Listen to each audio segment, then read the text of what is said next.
semuanya, selamat pagi saya ucapkan buat kita semua. Selamat beribadah kembali di ibadah live streaming GP Alpha Omega. Kalau hari ini kita boleh beribadah, semua karena kebaikan Tuhan. Amin. Buat Bapak Ibu Saudara semua, buat seluruh jemaat GP Alpha Omega dimanapun kita berada pada saat ini, kalau kita masih boleh beribadah kebaikan Tuhan buat kita semua, saya yakin dan percaya Bapak Ibu jemaat semua boleh sehat, kuat, boleh penuh dengan sukacita, bahkan penuh dengan damai sejahtera karena Tuhan adalah kehidupan kita. Amin. Sebelum kita mulai ibadah kita pada hari ini, pada saat ini, biarlah kita boleh menyiapkan hati kita boleh menyiapkan pikiran kita, bahkan kita boleh menyiapkan kehidupan kita boleh diisi dengan kebenaran firman Tuhan, kita boleh menyembah Tuhan, kita boleh dekat sama Tuhan, bahkan masuk dalam hadirat Tuhan. Itu hal yang terindah buat kita semua. Sebelum kita mulai ibadah kita pada saat ini, mari kita tundukkan kepala, kita berdoa. Terima kasih Tuhan, terima kasih Bapa yang baik. Tuhan, kami bersyukur Tuhan, berterima kasih Bapa kalau kami ada Tuhan pada hari ini Tuhan Yesus. Dan keadaan kami yang sehat, kuat, penuh dengan sukacita, penuh dengan damai sejahtera. Itu semua karena kebaikan-Mu Tuhan buat setiap kami Bapa yang baik. Terima kasih Tuhan Yesus buat kesempatan-Mu, terima kasih buat waktu-Mu Bapa yang baik. Tuhan, kalau pada hari ini Tuhan Yesus kami mau menyembah Engkau Tuhan Yesus, kami mau beribadah Bapa yang baik, izinkan kami Tuhan Yesus untuk menikmati hadirat-Mu Tuhan Yesus. Izinkan kami Tuhan Yesus untuk merasakan hadirat-Mu lebih lagi Bapa yang baik. Maka izinkan kami Tuhan Yesus lebih intim lagi Tuhan dengan Engkau Bapa yang baik. Kami membuka hati kami Tuhan Yesus. Kami mau datang Tuhan dengan penuh kerendahan hati Bapa yang baik. Biar Tuhan Kau yang pimpin ibadah kami Tuhan, dari awal pertengahan hingga selesainya Tuhan Yesus. Kau yang ambil alih Tuhan Yesus, Engkau yang pimpin Tuhan Yesus. Bahkan Engkau yang ambil kendalikan Tuhan Yesus semuanya Tuhan Yesus. Bahkan untuk pembacaan firman-Mu Tuhan Yesus, mendengar firman-Mu Bapa yang baik pada sebentar Tuhan Yesus. Biar Tuhan Kau yang pimpin Bapa yang baik. Kami serahkan semua ke dalam tangan-Mu Tuhan Yesus. Hanya dalam nama Yesus kami berdoa dan bersyukur. Haleluya. Amin. Mari kita angkat pujian yang berkata, walau ku harus berjalan dalam lembah kekelaman, perlindungan-Mu oh Tuhan nyatalah bagi hidupku. Tiada pernah sedetik pun, tiada pernah Kau tinggalkan. Sungguh mulia dan sempurna, hanya Kau layak disembah. Sama-sama katakan Yesus Engkau. Yesus Engkau juru selamatku, dalam janji-Mu kemenanganku selamanya kan ku nyatakan besar setiamu Tuhan di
dalam janji-Mu kemenanganku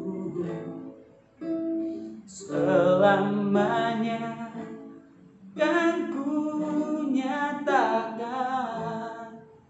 besar setiamu Tuhan di hidup Yesus. Engkau juru selamatku,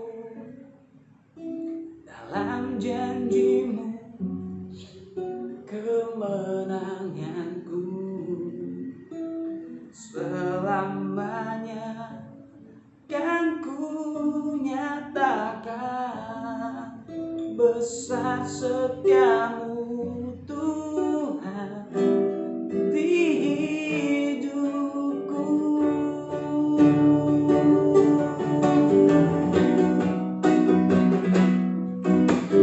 Yesus, Engkau juru selamatku, dalam janji-Mu kemenanganku selamanya kan ku nyatakan besar setiamu Tuhan di hidup, besar setiamu Tuhan di hidup, besar setiamu Tuhan di hidupku.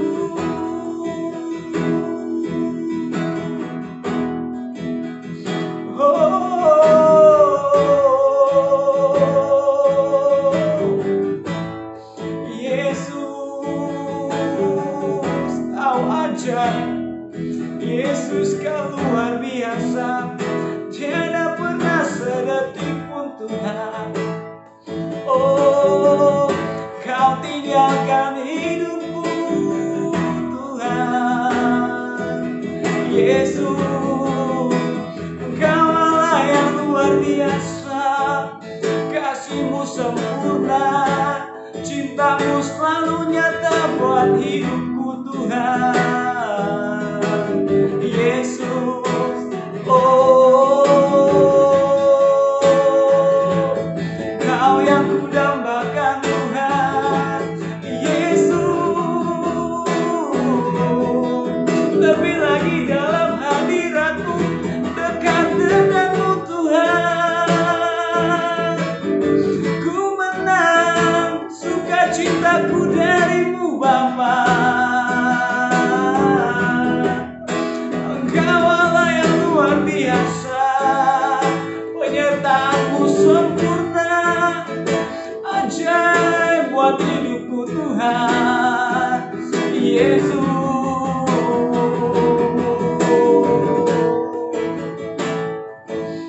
haleluya, haleluya,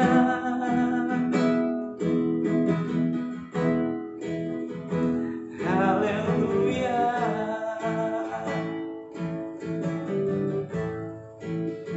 Yesus,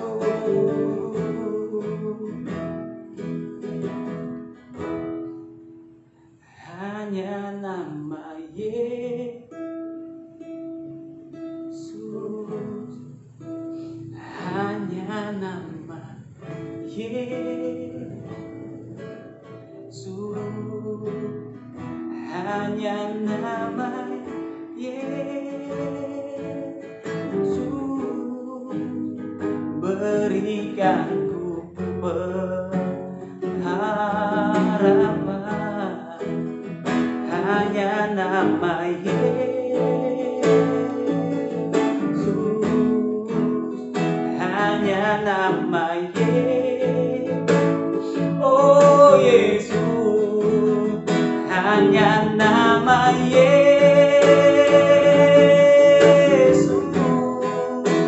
berikanku kepastian. Hanya nama Yesus,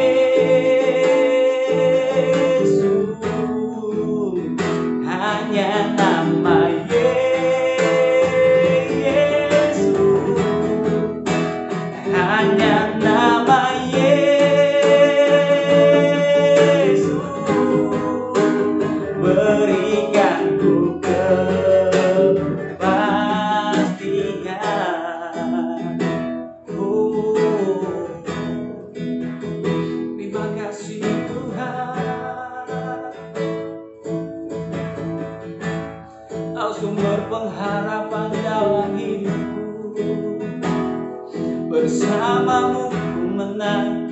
bersamamu ku hebat Tuhan. Ku cakap melakukan segala sesuatu, semua karena kebaikan-Mu Tuhan.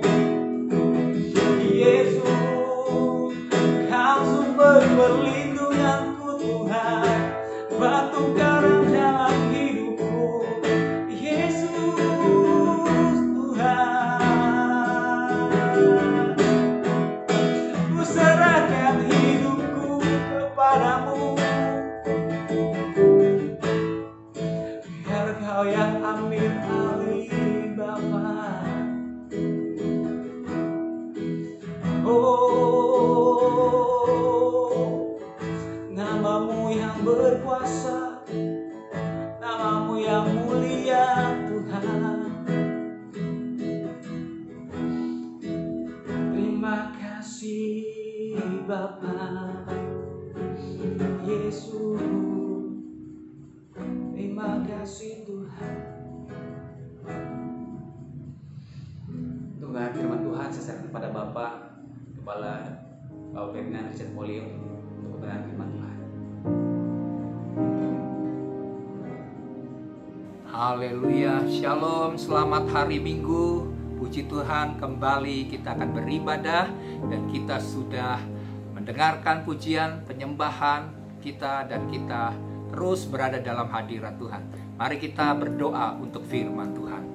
Bapa, terima kasih buat hari ini. Engkau berikan hari yang baru, hari yang indah, dan janji Tuhan kami terima, kebaikan Tuhan kami terima. Terima kasih Bapa buat hari ini. Dan jika sebentar kami akan mendengarkan firman Tuhan, Roh Kudus berbicara kepada kami, Roh Kudus menjamah kami, memberikan kami pewahyuan, hikmat, pengertian, supaya pengenalan kami akan Tuhan semakin lebih dalam lagi. Terima kasih Bapa, Engkau yang juga memakai hamba untuk menyampaikan pesan dan isi hati Tuhan sendiri. Engkau pakai bibir, mulut, lidah hamba untuk menyatakan kebenaran-Mu Tuhan. Terima kasih Bapa buat waktu ini kami buka hati kami untuk pekerjaan firman. Roh Kudus menjamah kami.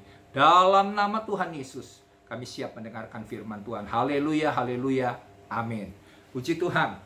Kekasih-kekasih Tuhan, kembali kita boleh berkumpul dalam ibadah online ini. Saya percaya bahwa Tuhan begitu setia, Tuhan menjaga segenap kehidupan kita. Dan jika saya akan berkhotbah hari ini dengan tema karakter yang diubahkan sesuai dengan tema Gereja Bethel Indonesia, maka kita percaya bahwa karakter adalah sesuatu hal yang sangat penting, dan Tuhan mau supaya karakter ini terus diubahkan menjadi seperti Kristus. Haleluya. Mari kita akan membaca firman Tuhan di dalam Kolose pasal yang ketiga. Kolose pasal yang ketiga ayat 1 sampai dengan ayat yang ke-10.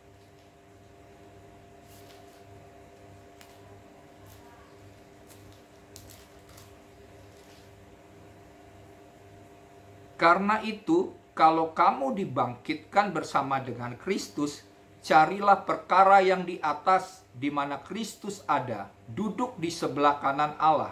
Pikirkanlah perkara yang di atas, bukan yang di bumi. Sebab kamu telah mati, dan hidupmu tersembunyi bersama dengan Kristus di dalam Allah. Apabila Kristus yang adalah hidup kita menyatakan diri kelak, kamu pun akan menyatakan diri bersama dengan Dia dalam kemuliaan. Karena itu, matikanlah dalam dirimu segala sesuatu yang duniawi, yaitu percabulan, kenajisan, hawa nafsu, nafsu jahat, dan juga keserakahan yang sama dengan penyembahan berhala. Semuanya itu mendatangkan murka Allah atas orang-orang durhaka. Dahulu kamu juga melakukan hal-hal itu ketika kamu hidup di dalamnya. Tetapi sekarang buanglah semuanya ini, yaitu marah, geram, kejahatan, fitnah, dan kata-kata kotor yang keluar dari mulutmu. Jangan lagi kamu saling mendustai, karena kamu telah menanggalkan manusia lama serta kelakuannya, dan telah mengenakan manusia baru yang terus-menerus diperbaharui untuk memperoleh pengetahuan yang benar menurut gambar kaliknya. Puji Tuhan, kita yang telah mengalami akan kematian dan kebangkitan Kristus, firman Tuhan berkata bahwa oleh karena kematian dan kebangkitan Kristus itu, kita telah diubahkan, memiliki sebuah gaya hidup yang baru. Kita menjadi manusia yang baru, memiliki hidup yang kekal seperti yang Tuhan janjikan, di mana Allah mau supaya kita menjadi seperti Kristus. Oleh sebab itu, melalui tema ini, karakter yang diubahkan, kita akan melihat bagaimana supaya karakter kita terus-menerus diubahkan menjadi seperti Kristus. Sebelum kita bicara soal karakter yang diubahkan menjadi seperti Kristus, kita harus tahu dulu apa itu karakter. Ya, karakter itu adalah sesuatu seperti gunung es. Ya, gunung es ini kalau kita lihat ada penampakan yang pertama yang kelihatan, gunung es yang kelihatan, dan sebenarnya ada sebuah gunung es yang bukan saja yang kelihatan tapi yang tidak kelihatan, yaitu yang berada di bawah dasar air. Ini adalah gunung es yang di bawahnya yang tidak kelihatan. Nah, demikian juga kalau kita bicara soal karakter, ada gunung es yang kelihatan ini, yang atasnya ini disebut adalah personality, kepribadian kita yang kelihatan, penampilan fisik kita, bahkan perkataan kita, sifat kita, gelagat kita, semuanya itu adalah sesuatu ekspresi yang kelihatan. Ini adalah personality. Dan personality ini bisa diubah dengan cara mudah.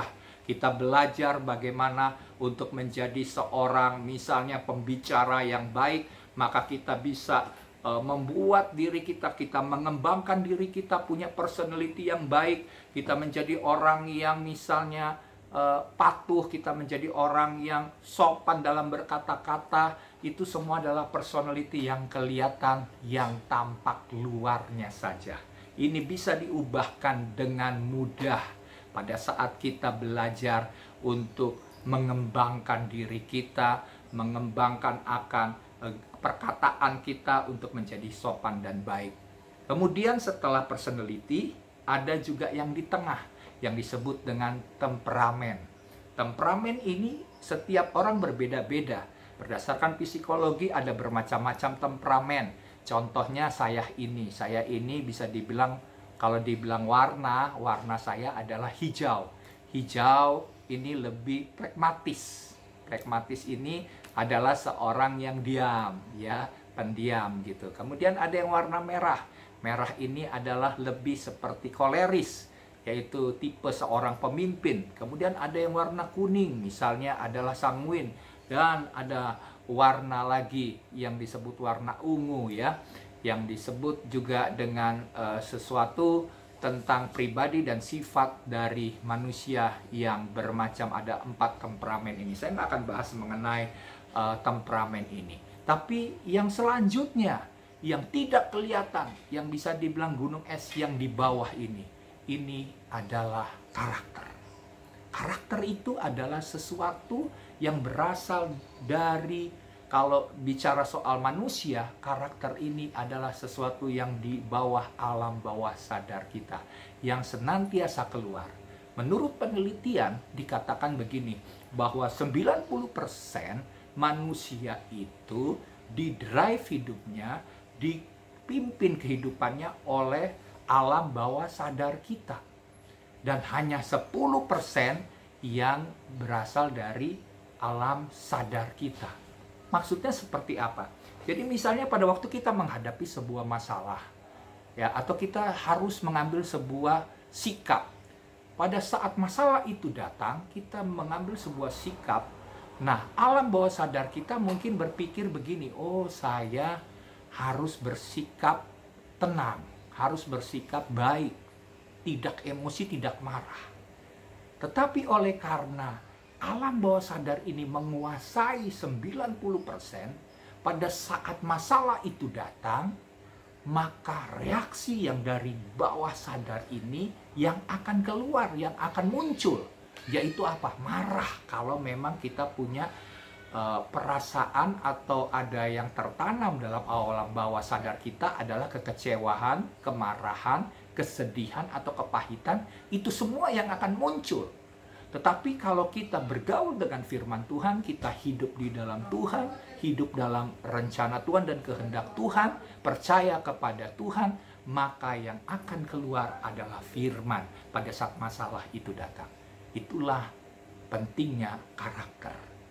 Jadi waktu kita memiliki karakter yang sesuai dengan firman Tuhan, maka kita akan menjadi orang yang menang dalam mengatasi banyak masalah yang terjadi dalam kehidupan kita. Dan kita mesti tahu bahwa karakter ini juga akan menentukan keberhasilan kita. Karakter akan membuat kita tetap berada di puncak. Mungkin karunia akan membuat kita naik sampai ke puncak, tapi karakter akan mempertahankan kita tetap berada di puncak. Dan kita tahu bahwa karakter ini akan menentukan apakah kita akan duduk di sebelah kanan Tuhan, atau kita menjadi bagian yang terhilang, yang binasa, oleh karena kita tidak memiliki karakter yang benar seperti firman yang kita sudah baca tadi. Mari kita akan lihat firman Tuhan, kita akan renungkan firman Tuhan, dan saya percaya firman Tuhan itu akan mengubah, akan memperbaharui kehidupan kita, memiliki karakter seperti yang Tuhan mau, diubahkan sesuai dengan kehendaknya. Yang pertama, untuk kita memiliki karakter yang terus-menerus diubahkan menjadi seperti Yesus Kristus, yang pertama kita harus memiliki atau memikirkan perkara-perkara yang di atas. Yang pertama, memikirkan perkara yang di atas. Mari kita lihat firman Tuhan dalam Kolose pasal 3 ayat 1-2. Karena itu, kalau kamu dibangkitkan bersama dengan Kristus, carilah perkara yang di atas, di mana Kristus ada, duduk di sebelah kanan Allah. Pikirkanlah perkara yang di atas, bukan yang di bumi. Mencari perkara yang di atas adalah sebuah ungkapan yang berarti mengutamakan atau memprioritaskan hal-hal yang rohani lebih daripada hal-hal yang duniawi. Dan ketika kita mencari perkara-perkara yang di atas ini, maka kita akan mendapatkan prinsip-prinsip tentang hidup dalam kebenaran. Dan waktu kita menjalani prinsip-prinsip itu, maka membuat karakter kita berubah ketika kita menghidupi prinsip-prinsip itu dan juga mempraktekkan prinsip-prinsip firman Tuhan ini. Kita percaya bahwa kalau kita mau menjadikan kehidupan kita diubah menjadi seperti Kristus, karakter kita diubahkan, kita harus mulai dengan mencari perkara-perkara yang di atas di mana Kristus ada. Percayalah bahwa Kristus yang sudah naik ke sorga, dia duduk di sebelah kanan Allah Bapa. Dia menjadi juru syafaat bagi kita. Dia berdoa supaya iman kita tidak goyah, tidak kandas. Dan dia akan terus berdoa. Bagian kita adalah bagaimana kita menyelaraskan hidup kita untuk senantiasa bersekutu dengan Tuhan. Kita mau mengarahkan pandangan kita untuk hidup sebagaimana Kristus memberikan dan menjanjikan hal-hal yang besar dalam kehidupan kita. Kita tidak mengarahkan pandangan kita kepada hal-hal yang kelihatan, yang sementara, hal-hal duniawi, opini-opini manusia, opini-opini duniawi yang membentuk hidup kita. Jangan biarkan hal-hal yang dari dunia mengubah pola pikir kita. Tapi biarlah cara pandang kita, biarlah pandangan kita arahkan kepada Kristus, kepada Yesus yang menjadi penjamin kehidupan kita. Di dalam Kristuslah pada saat kita mengarahkan hidup kita kepada Kristus, dia akan memimpin kehidupan kita, membuat iman kita menuju kepada kesempurnaannya. Hari ini, jemaat Tuhan, saya mengajak untuk mengarahkan pandanganmu kepada Kristus yang telah menang, Kristus yang duduk di sebelah kanan Allah, yang memerintah. Dia adalah Raja yang memerintah, atas segala bangsa. Demikian juga pada saat kita mengarahkan pandangan kita kepada Kristus, maka kita juga akan hidup di dalam pemerintahan kerajaan Tuhan. Kita akan hidup memerintah sama seperti Kristus memerintah.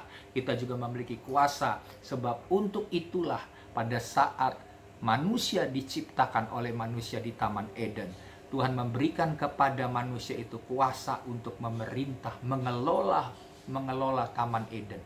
Demikian juga melalui kemenangan Kristus di atas kayu salib, Tuhan mengembalikan posisi manusia, posisi orang-orang yang percaya, itu anak-anak Allah, kepada posisi memiliki kuasa untuk memerintah, mengelola bumi ini, segala sesuatunya untuk kemuliaan bagi nama Tuhan. Itulah yang disebut dengan mencari perkara yang di atas. Kemudian di dalam ayat yang kedua dikatakan, pikirkanlah perkara yang di atas, bukan yang di bumi. Dalam hal ini kita harus punya tujuan hidup yang benar. Kita harus mengarahkan apa yang menjadi fokus, yang menjadi tujuan hidupmu. Jika tujuan hidupmu hanya berpikir dengan perkara-perkara duniawi yang sementara ini, kita belum menjalani hidup yang benar. Tapi marilah kita memikirkan akan hal-hal yang di atas itu. Pikiran kita harus terus-menerus diperbaharui dari hari ke hari, dari waktu ke waktu, selaras dengan firman Tuhan. Sehingga pada waktu engkau mengalami masalah, firman Tuhan itu akan memberikan kekuatan engkau mengatasi masalah-masalah dalam kehidupanmu. Ada banyak peristiwa dalam Alkitab. Contohnya adalah Daud. Daud orang yang bergaul karib dengan Tuhan. Di tengah masa-masa dikejar oleh Raja Saul yang hendak membunuh dia, dia senantiasa bersekutu dengan Tuhan. Dan pada saat dia mengalami masalah yang berat, yaitu rakyatnya hendak membunuh dia, reaksi Daud bukan marah kepada anak buahnya atau rakyatnya, tetapi Daud menguatkan kepercayaannya kepada Tuhan. Itu adalah bukti daripada Daud, seseorang yang memikirkan perkara-perkara yang di atas. Demikian juga dia punya kesempatan untuk membunuh Raja Saul. Ada kesempatan bagi dia untuk membunuh Raja Saul. Tapi apa yang dilakukan oleh Raja Daud? Dia berkata, saya tidak berani untuk membunuh orang yang diurapi Tuhan.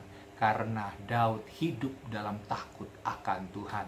Kasih-kekasih jemaat Tuhan, kita melihat Daud begitu memiliki persekutuan yang erat dengan Tuhan. Dia menghidupi firman Tuhan, dia menghidupi prinsip-prinsip firman Tuhan, sehingga reaksi-reaksi yang dibuat dalam kehidupannya dia selaraskan dengan firman Tuhan. Dia tidak berani untuk membunuh orang yang diurapi oleh Tuhan. Bukan berarti kita juga mendengar ayat ini berarti kita tidak boleh memberikan protes atau mengkritisi akan hamba Tuhan. Saya menjelaskan ayat ini bukan dalam konteks hal seperti itu, tapi saya sedang mengajarkan kebenaran tentang bagaimana kita bereaksi sesuai dengan firman Tuhan, karena pikiran kita adalah pikiran yang kita selaraskan dengan pikiran Kristus melalui perenungan akan firman Tuhan. Sehingga gaya hidup kita adalah gaya hidup yang sesuai dengan pikiran Kristus, karena kita telah menenggelamkan pikiran kita kepada firman Tuhan. Puji Tuhan. Nah, begitu dengan jelas kita melihat bagaimana kita yang hidup di dalam Kristus ada sebuah gaya hidup yang baru, yaitu kita mengarahkan pandangan kita dan mencari perkara yang di atas dan memikirkan perkara-perkara yang di atas. Itulah yang Tuhan kehendaki terjadi dalam kehidupan kita, bahwa hidup kita tersembunyi, hidup kita bagi Tuhan, sehingga Kristus itu memancar melalui kehidupan kita, karena karakter kita diubahkan oleh firman Tuhan. Yang kedua adalah mematikan perkara duniawi. Mari kita lihat firman Tuhan dalam Kolose pasal yang ketiga ayat 5 sampai dengan ayat yang ke-8. Firman Tuhan berkata begini, karena itu matikanlah dalam dirimu segala sesuatu yang duniawi, yaitu percabulan, kenajisan, hawa nafsu, nafsu jahat, dan juga keserakahan yang sama dengan penyembahan berhala. Semuanya itu mendatangkan murka Allah atas orang-orang durhaka. Dahulu kamu juga melakukan hal-hal itu ketika kamu hidup di dalamnya. Tetapi sekarang buanglah semuanya ini, yaitu marah, geram, kejahatan, fitnah, dan kata-kata kotor yang keluar dari mulutmu. Perubahan karakter juga ditandai dengan kegigihan dalam mematikan hal-hal duniawi. Yaitu apa? Percabulan, kenajisan, hawa nafsu, nafsu jahat, keserakahan. Yang Alkitab katakan itu seperti sama dengan penyembahan berhala. Jadi penyembahan berhala modern bukan sekedar kita pergi ke tempat-tempat keramat, ke tempat-tempat yang kita akan mendapatkan mungkin kekayaan. Kita mencari mungkin ke kuburan-kuburan untuk membuat karir kita menjadi sukses dan berhasil. Penyembahan berhala bukan cuma hanya seperti itu. Tapi Alkitab katakan, kalau kita memiliki percabulan, kenajisan, hawa nafsu, nafsu jahat, keserakahan, itu juga adalah bentuk dari penyembahan berhala. Kita harus mematikan perbuatan-perbuatan itu. Keinginan-keinginan duniawi seperti itu. Dan juga kebiasaan-kebiasaan lama kita. Kalau kita adalah ciptaan yang baru, kita adalah manusia yang baru, kita harus, Alkitab katakan, membuang semua kebiasaan lama yang tidak berkenan itu. Yaitu apa? Amarah, kegeraman, kejahatan, semua kejahatan, fitnah, kata-kata kotor yang keluar daripada mulut kita. Karena kita tahu, sebagai manusia yang baru, tidak ada lagi perkataan yang seperti itu bisa keluar dari mulut kita. Kalau dahulu mungkin kita menjalani hidup seperti kebiasaan-kebiasaan yang lama itu, penuh dengan amarah, geram, penuh dengan fitnah, penuh dengan perkataan kotor. Tapi saya percaya ketika kita sudah menjadi ciptaan yang baru, yang lama sudah berlalu, yang baru sudah datang, yaitu apa? Perkataan kita, gaya hidup kita, perbuatan kita akan berbalik 180 derajat dari yang lama dengan yang baru. Tidak 360 derajat nanti kembali lagi. Tapi kita mau menjadi orang-orang yang mengalami perubahan dalam sikap kita. Kebiasaan-kebiasaan yang lama, kita menganggap bahwa hal-hal itu adalah hal-hal yang sampah, tidak berguna, yang harus kita buang dalam kehidupan kita. Saya percaya mungkin ada banyak jemaat mengalami masa-masa seperti itu. Pada saat Tuhan mengubah hidupmu, maka yang dahulu yang menjadi kebiasaan-kebiasaanmu, engkau merasa bahwa hal itu menjadi sesuatu hal yang menjijikan, hal-hal yang tidak ingin engkau lakukan kembali. Saya berkata, mungkin ada pemirsa yang di sini sedang bergumul, berjuang dengan kebiasaan-kebiasaan yang lama. Mungkin engkau terlibat dengan obat-obatan, mungkin engkau terlibat dengan dosa perzinahan, mungkin engkau terlibat dengan masalah transgender, engkau tidak bisa menerima akan keberadaan hidupmu sebagai seorang laki-laki. Engkau menganggap bahwa engkau seperti seorang perempuan yang terperangkap dalam tubuh laki-laki. Sehingga engkau tidak mau menerima keberadaan hidupmu yang Tuhan telah ciptakan dan tentukan menjadi seorang laki-laki. Engkau mau mengubah hidupmu, padahal Tuhan menetapkan engkau sebagai yang terbaik yang Tuhan inginkan ada dalam hidupmu. Kekasih Tuhan, jemaat Tuhan, ini waktunya kita mulai mengubah hidup kita. Kita mematikan hal-hal duniawi dalam kehidupan kita. Karena Tuhan menginginkan pada saat kita kembali ke sorga, kita memiliki karakter yang sudah diubahkan. Dengan cara apa? Mematikan semua hal-hal yang tidak benar, yang tidak berkenan di hadapan Tuhan. Haleluya. Nah, mari kita lihat yang ketiga, Bapak Ibu Saudara, waktu kita mau untuk mengalami perubahan itu, saya percaya waktu kita mau belajar mematikan kedagingan, saya tahu kita tidak bisa melakukannya dengan kekuatan kita sendiri, tetapi kita butuh Roh Kudus, pertolongan Roh Kudus untuk memimpin kehidupan kita. Karena dengan kekuatan daripada Roh Kudus, kita akan mampu mematikan keinginan-keinginan daging itu, keinginan-keinginan duniawi itu, karena itu yang Roh Kudus inginkan terjadi dalam kehidupan setiap kita. Mungkin juga kita berkata, Pak Pendeta, saya sudah dari sananya seperti ini. Kenapa reaksi saya senantiasa negatif ketika menghadapi masalah? Bahkan engkau bisa memakai ayat mengatakan bahwa, Pak Pendeta, firman kan berkata bahwa roh memang penurut tetapi daging lemah. Tapi saya mau berkata, alasan apapun yang engkau pakai untuk membenarkan dirimu hidup di dalam kebiasaan-kebiasaan yang lama, kebiasaan-kebiasaan yang dari dunia, Tuhan tidak menginginkan itu ada dalam hidupmu. Yang Tuhan mau engkau mengalami perubahan yang radikal, perubahan total. Karena kalau engkau mau diberkati oleh Tuhan, engkau harus mengambil sebuah keputusan untuk berubah. Dan engkau harus bergantung sepenuhnya kepada Roh Kudus yang akan memampukan kita melakukan perbuatan-perbuatan yang menyenangkan hati Tuhan. Poin yang ketiga, saya lanjutkan, yaitu mengenakan manusia baru. Ayatnya di dalam Kolose pasal yang ketiga ayat 9 sampai dengan ayat yang ke-10. Firman Tuhan berkata, "Jangan lagi kamu saling mendustai, karena kamu telah menanggalkan manusia lama serta kelakuannya, dan telah mengenakan manusia baru yang terus-menerus diperbaharui untuk memperoleh pengetahuan yang benar menurut gambar kaliknya." Yang harus kita pahami adalah posisi yang baru, yaitu posisi kita di dalam Kristus.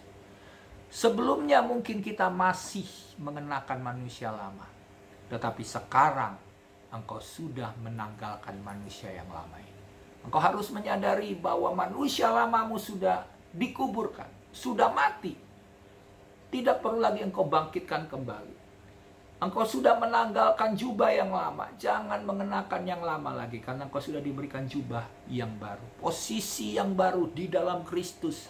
Ada janji-janji yang luar biasa pada saat engkau berada dalam posisi di dalam Kristus. Sama seperti firman Tuhan di dalam Yohanes pasal yang ke-15 berkata bahwa engkau adalah ranting-ranting. Ranting-ranting tidak akan pernah berbuah jika dia tidak pernah dicangkokkan kepada pokok anggur itu.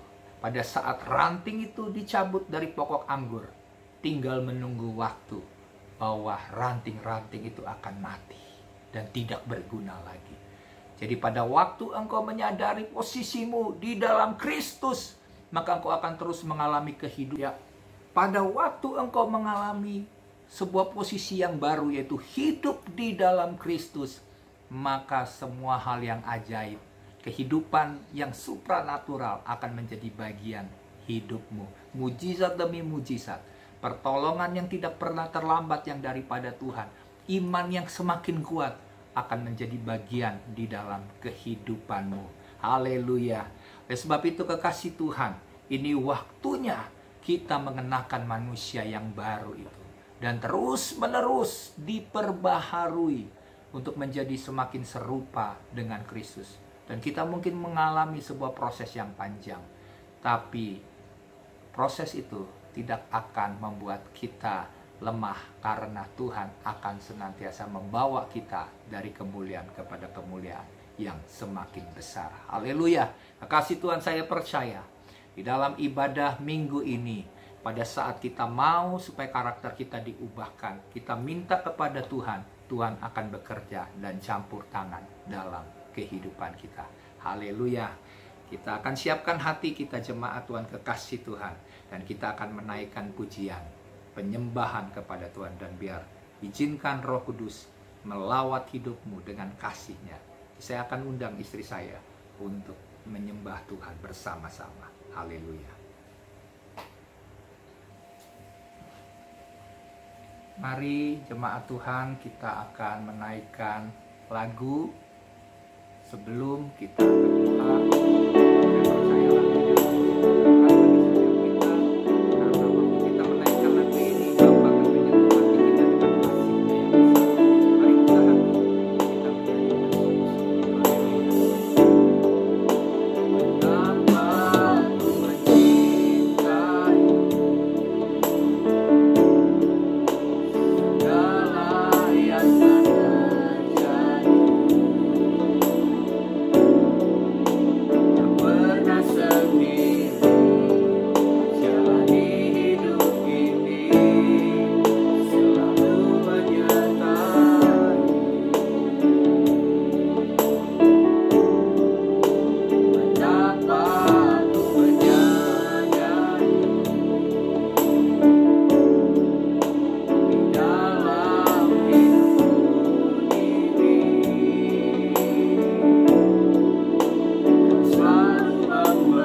Bapa buat kesempatan yang Tuhan berikan kepada kami pada minggu pagi ini Tuhan. Terus Engkau bekerja dengan cara Tuhan yang ajaib dalam kehidupan kami. Terima kasih Bapa, kami buka hati kami untuk menerima berkat-Mu.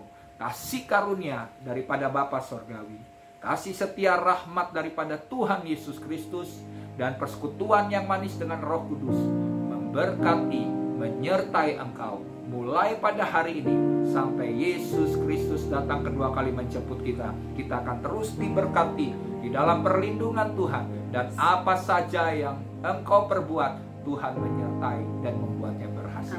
Terjadilah atas kehidupan kami. Haleluya, terpujilah engkau. Dalam nama Yesus Kristus kita yang diberkati, bersama katakan amin. Puji Tuhan. Haleluya. Tuhan Yesus memberkati.